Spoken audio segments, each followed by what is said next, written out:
The Sanctuary of Santa Faustina, written by D.B. Lindgren, narrated by Skye Alley. Chapter 5, Underwing. Beneath a silken sheet and a plush blanket, Marty lies in bed, staring up at the ceiling. The green ARC sits on a table next to her. Marty fidgets and turns to face the ARC. I can't sleep. Green ARC. Would you like me to play soothing background sounds? Perhaps a forest. Marty. Okay. The ARC plays ambient sounds from a forest. Leaves rustling in the wind, birds chirping, insects buzzing. Marty. Is this what a forest sounds like? Green ARC. Yes. Marty listens for a short while as she again stares at the ceiling. I don't think it's helping. You can stop. The forest sounds cease. Marty. Do you know any stories? Green ARC. What stories would you like to hear? Marty. Myths, legends, fairy tales, those kinds of things? Green ARC. I don't currently know any of those stories, but I can request them from the database. Marty. No, that's okay. She lies in silence for a moment and then turns to face the ARC again. Restart your network interface. The ARC remains quiet for a moment. Okay, my network interface has been restarted. Marty. Is anything happening? Green ARC. Can you be more specific? Marty. Do you notice anything unusual with your network interface? Green ARC. My network interface is working normally. Marty. Never mind. She goes back to staring at the ceiling. The sound of Emilio speaking in the front room breaks the silence. Hermes, contact Chief Administrator Klein. The voice of Klein responds. Yes? What do you want? Marty sits up and leans her head toward the conversation. Emilio clears his throat. Actually, sir, I was hoping to... Klein. I suppose you want to discuss your niece's apprenticeship? Marty flings off the sheet and scurries to the bedroom door. Emilio. Yes, sir. She requests... Klein. Why does she deserve special treatment? She should be grateful to be here. Marty carefully opens the door a crack to get a better listen. Emilio. She is. She just wants... Anger rises in Klein's voice. Why should I care what the daughter of a traitor wants? Marty winces at the harsh words. In the front room, Emilio stands before a screen on the wall that displays Klein sitting at a desk in a dimly lit room. Emilio hesitates to respond. Klein. Will that be all? Emilio. Hasn't Maricela been punished long enough for her mother's betrayal? She is grateful and proud to be here. She simply wants to serve ADSEC in a way that better suits her. Klein leans back in his chair. And what way is that? Emilio. As a rover, in the desert. Klein. Too risky. Emilio. Jen reported that Maricela acquitted herself well during the recent incident with the sentries. Klein. Then she can be Jen's problem, if Jen is willing to take her as an apprentice. Emilio. I will speak with Jen. Thank you, sir. Klein.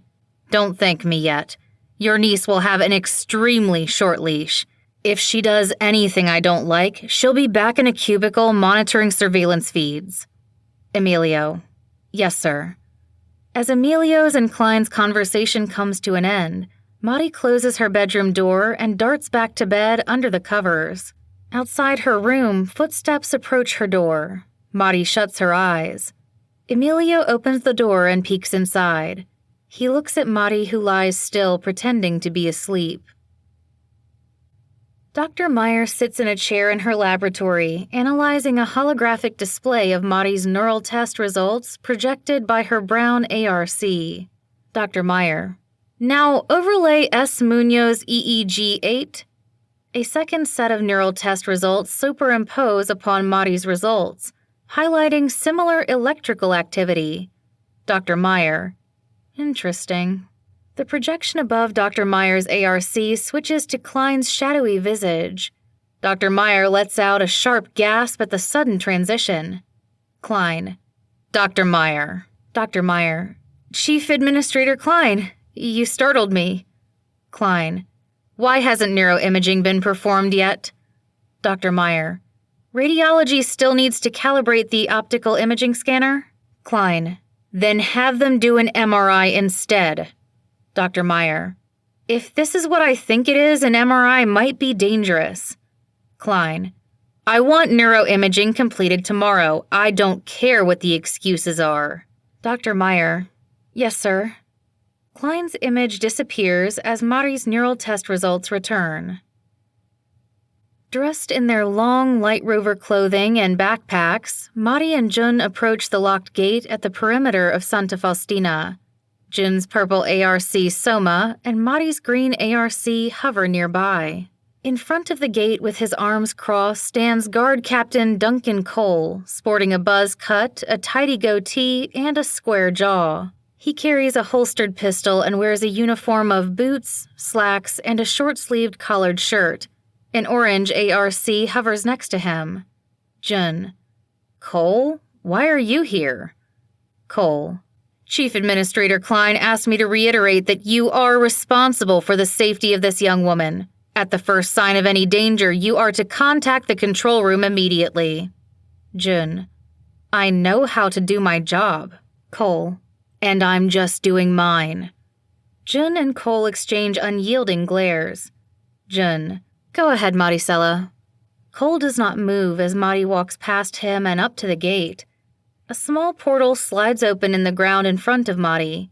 A pedestal rises smoothly from underground. Mari places her bare hand on the pedestal's flat surface. She looks back at Jun, who nods. Mari. Maricela Munoz, 49 Epsilon, 62 Tau, 11 Omega. A gentle chime emits from the pedestal, followed by the voice of a tower guard. Access confirmed. Stay safe out there. The pedestal descends back into the ground, and the gate glides open. Jun joins Mari. They don their headscarves and tinted goggles.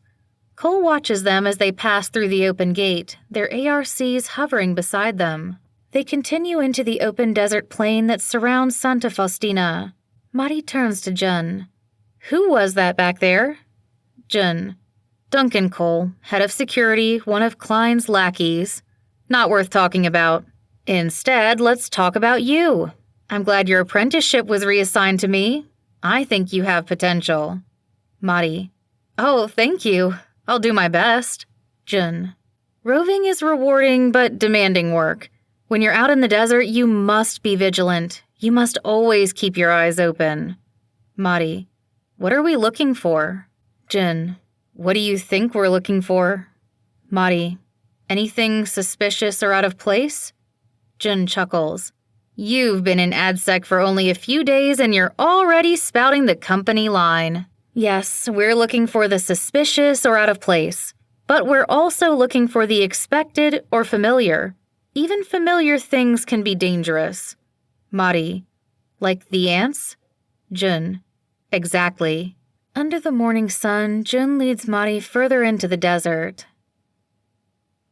Jun, Mari, Soma, and the green ARC travel through a grove of saguaro cacti. Jun comes to a stop. This should do it. Mari glances around with expectation. Jun. A rover's job is a solitary one. I'm glad to take you under my wing and teach you what I know. But eventually, it will be you and your ARC out here alone. You need to be able to defend yourself. Jun pulls out a pistol from under her clothing and holds it out to Mari. Take this. Mari stares at the pistol with apprehension. I've never held a gun before. Jun. A gun is a tool. You simply need to learn how to use it. Mari takes the pistol with caution and holds it stiffly at her side.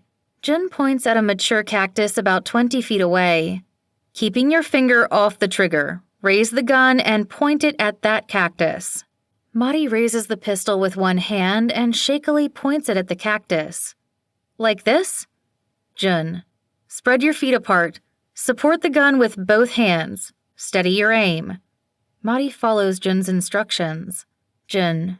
The point of this exercise isn't whether or not you hit the target. It's to gain familiarity with firing a gun. Relax the tension in your body. Now smoothly squeeze the trigger. Mari squeezes the trigger. The pistol fires. The bullet hits near the center of the cactus. Jun raises her eyebrows. Jun. Again? Mari fires the pistol again. The bullet hits next to her first shot. Jun gives Mari a silent, sidelong glance. Mari shrugs her shoulders with a grin. I don't know how I'm doing this. Beginner's luck? Jun. Again. As Mari is about to fire again, a prairie falcon cries its cree, cree, cree call, causing Mari's shot to completely miss the target. Jun chuckles to herself. Mari, what was that sound? Jun spots the falcon in the sky and points it out to Mari. There. Mari lowers the pistol. What is it? Jun. A prairie falcon. Rare to see nowadays. Mari and Jun watch the falcon as it glides above the desert. Jun. It reminds me of your mother. Mari. You knew her? Jun. Yes, I considered her a friend. In truth, everyone at ADSEC knew her. No one was smarter or more driven. She was a brilliant scientist. And also an amateur ornithologist. She was fascinated by birds. Jun points at the silver wren pendant hanging from Mari's neck. She gave you that necklace for your 6th birthday. I'm sure she'd be glad that you still wear it. Mari touches the pendant. I don't know much about her. I remember bits and pieces. Sometimes they come in flashes.